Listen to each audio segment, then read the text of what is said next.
Bonjour, Maxime Libaud pour Inspection et Drainage MB. Aujourd'hui, j'ai décidé que j'allais vous donner un coup de main pour pouvoir déboucher vos toilettes plus facilement parce que souvent j'ai des débouchages que j'ai à faire, puis souvent c'est des toilettes. Puis les gens sont relativement déçus que ça me prenne 5 secondes, en même temps, ils sont contents que ça ait pris juste 5 secondes que ça soit réglé. Sauf que bon, j'ai décidé qu'aujourd'hui j'allais vous donner enfin mon secret, comment déboucher une toilette rapidement, super facilement.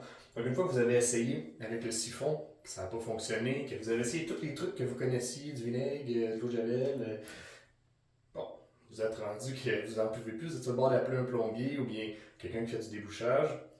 Donc aujourd'hui, mon truc, super simple, on prend les grillés, puis ensuite on va venir boucher tous les trous, donc que ce soit le trou de l'évier, le trou du lavabo, le trou du bain, le trou de la douche, puis pour pouvoir empêcher justement qu'il y ait de l'air qui puisse aller à l'intérieur des tuyaux. On va prendre notre ami Chopin qui fait du sec humide. Dans mon cas, bon, c'est sûr qu'elle est grosse. C'est ce que je fais tous les jours.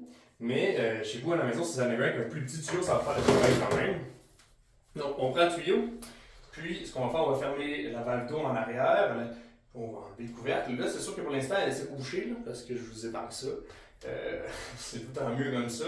Parce que l'état de la toilette, quand c'est bouché, c'est jamais super esthétique. Donc, ce qu'on va faire, c'est qu'on va venir rentrer le bout du lâche-bac à l'intérieur de la toilette. On va aspirer toute l'eau, puis généralement, dans 80% des cas, s'il y a une obstruction qui n'est pas trop loin, ça va venir, que ce soit du papier de toilette, une perruque, des jouets, n'importe quoi. Donc tout va sortir, ça va dans le bac lâche-bac. Après ça, vous pouvez la nettoyer puis recommencer son utilisation normale. Sinon, ça se peut que bon, ça ne fonctionne pas en siphonnant. Ce que je vous suggère à ce moment-là, vous pouvez aussi pousser, mais jamais sans avoir vidé la toilette. Parce que sinon, vous risquez d'en avoir dans le visage, dans la bouche, dans les yeux.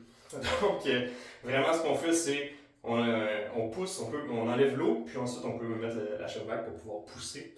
Puis ce que ça va faire, moi, généralement, ce qui obstrue va s'en aller dans la conduite plus loin, puis va faire son chemin jusqu'à l'égout municipal ou jusqu'à votre fosse septique.